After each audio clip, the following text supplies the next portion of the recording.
Electromobility is getting more and more important. You can choose regarding to cars between pure electric driven cars or so-called plug-in hybrids. Even Hyundai wants to be part of this big growing market now. And today we're going to drive the new Hundai IONIQ plug-in hybrid.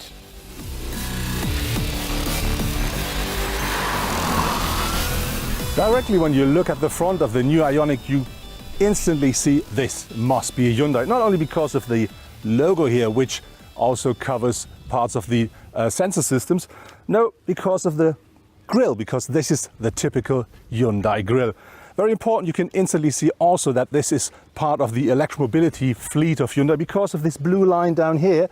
But if you want, you can have that one in silver as well. Another highlight for me is these headlights here. They come now with LED technology, and importantly, the daytime running light is also full LED technology. Let's have a look at the side. When you see the side of the car, you instantly feel that the car looks very stretched. One reason for that is we do have short overhangs at the rear and at the front. And on top of this, the whole car is only 4.47 meters long, but only 1.45 meters high. So really flat, very stretched. And then on top of this, we do have the shape of the car. It starts very low at the front. And then when you see the roofline, that really drops massively to the rear, so like a coupe. But that together makes the drag efficient of the car of only 0.24. Another thing regarding to saving energy are the tires. We do have 16-inch wheels here with energy saving tires, which comes as standard. And now let's have a look at the rear. What you can see here is that the lines of the side continuing through the taillights into the rear of the car. This is something I really like. And very important for me is these taillights, they are a little bit more 3D, so that really lifts up the car a bit. Very important, and I think the absolute highlight at the rear of the car is this splitted boot lid here. This should give you a better rear view, but to be really honest, because of the shape of the car when you sit in the car and driving backwards, that's not working perfectly. But for these things, you're going to have a rear view camera.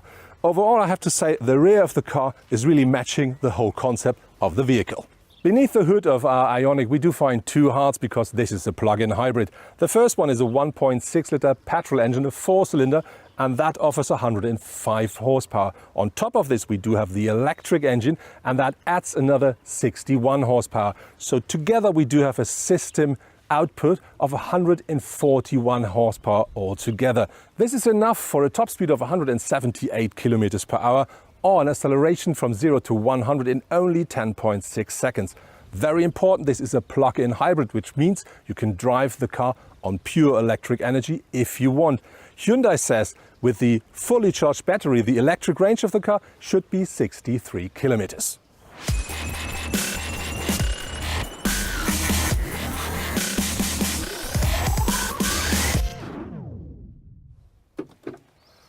Different to a standard car, the IONIQ plug-in hybrid has two of these fuel caps here. One for standard fuel, as we normally use for standard petrol cars, and another one right here at the front for the electric socket. The idea of a plug-in hybrid is that you fully charge your battery before you start your journey. That it gives you the advantage that you can either use only the electric engine to do short journeys, or you can support the petrol engine with the electric engine, and that reduces the amount of fuel you need. And that's quite easy. You just use the standard socket here at your home, and then that comes with the car, and then you plug in this one in here, and that's it. 2 hours, 50 minutes later, this car is fully charged. The battery of the plug-in hybrid is hidden beneath the rear seats, and parts of it are inside there. So that really means it decreases the amount of boot capacity. For instance, if you have the standard IONIQ hybrid with a smaller battery, this one here offers 8.9 kilowatt hours. This will offer you a maximum load capacity of 1,505 liters with the seats down. This one here offers you with the seats up 446 liters and only 1,401 liter with the seats down. But that's the price you have to pay if you want to drive 63 kilometers on pure electric energy. As expected, the headspace here at the rear seats is not enormous, but to be really honest, I'm nearly 2 meters tall and I still fit in. And this is something I didn't expect.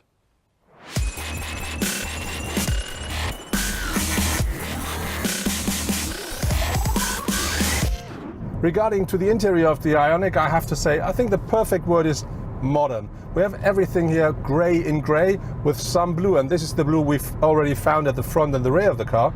So this really matches the idea of it. I think it's all very clean and modern. I'm not a big fan of this grey, but as said, this is typical for the concept of the car. We do find some soft touch materials as well as plastic, but overall, all fine. The seats of the IONIQ are quite thin, but they still offer more than enough support and comfort. I think it could be a bit more at the side, but this is a standard family car, and for this is more than sufficient. Overall, driving the IONIQ is absolutely fine. We do have 141 brake horsepower of system output combined with a 6-speed double clutch gearbox, and that system really works well. The only thing I have to say, if you really push it hard, you can of course hear this little engine working very hard, even though the electric engine is supporting it. The IONIQ offers different drive modes. The standard mode is the so-called hybrid mode, where it's using both engines, electric and petrol, depending on what you need. For instance, if you go uphill, it will use both to give you extra power, or if you accelerate. If you go downhill, it will charge the battery. If you, let's say, cruise on a motorway, it will only use the petrol engine and may recharge a bit to the battery. On top of this, there is a so-called sports mode, which you can use by just putting the stick to the left. There the steering is getting a bit stiffer and the car is a lot more direct regarding to the gas, but of course it will use more petrol. The IONIQ offers a system which supports the driver to be more fuel efficient while driving the car, and for this you get an extra information regarding to what you should do with your pedals. So if you should lift off your foot because you will go downhill or there will be a crossing or something.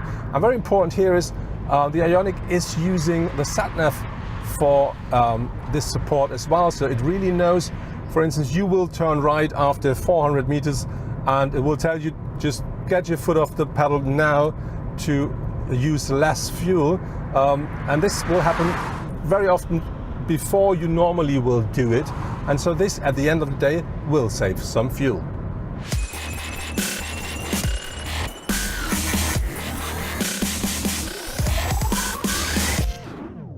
Hyundai offers for the IONIQ 3 different drivetrains. One is the classic hybrid, another one, the car we're driving, is the plug-in hybrid, and you can have this car as a pure electric vehicle as well.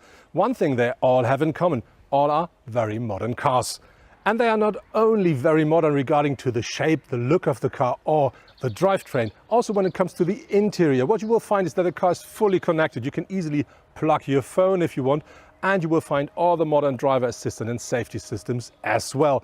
To be really honest, if you drive a car like this and if you want to do this, you can really save some money if you drive it the way it should. And on top of this, you do something fantastic for Mother Nature.